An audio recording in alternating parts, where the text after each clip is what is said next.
Баршаңызға қайырлы күн, Алтын Алма каналына қош келдіңіздер.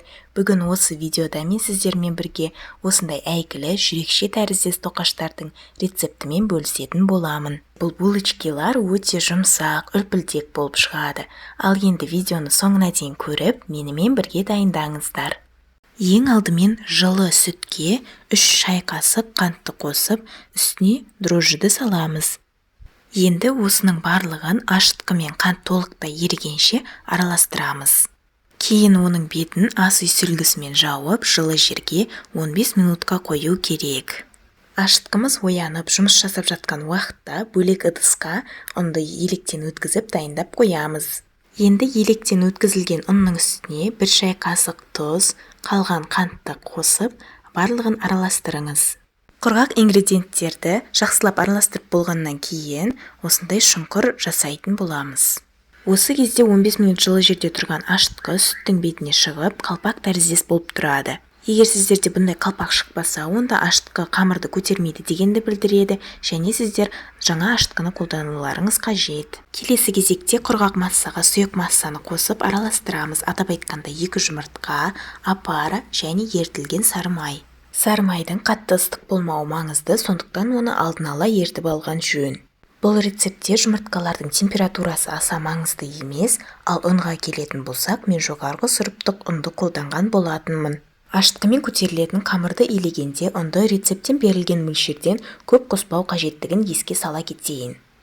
Және де көбіне видеоға кірмейтін кадрларды назарларыңызға ұсынамын.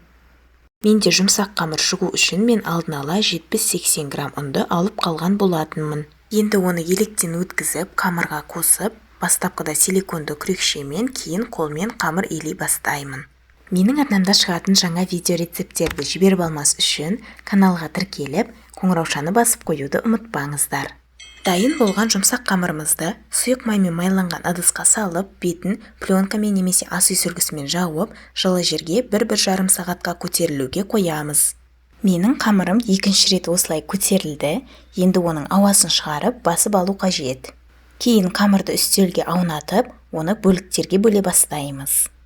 Мен қамырды таразының көмегімен 85-90 граммнан 12 бөлікке бөлген болатынмын. Енді булочкиларды домалақтап, олардың бетін жауып 5 минутқа қалдырамыз.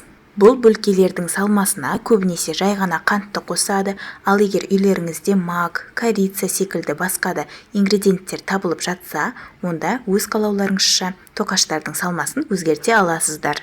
Енді тоқаштарды түйе бастаймыз. Қамырды қолмен немесе оқтаумен жайып, үстіне ертілген сары майды жағу керек. Майды жағып болғаннан кейін салмаңызды сеуіп, қамырды рулет етіп ораймыз.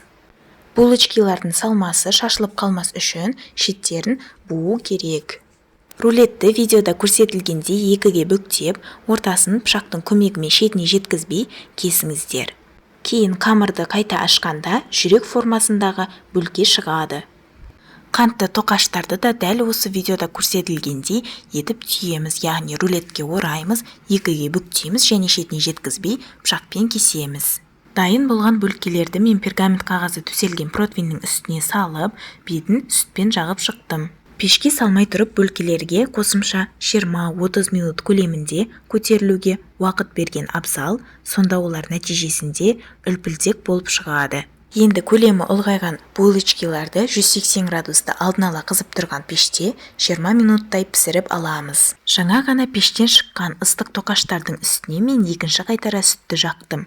Сонда бөлкелер барлық сүтті өздеріне сіңіріп алып, одан бетер жұмсара түседі. Матильда?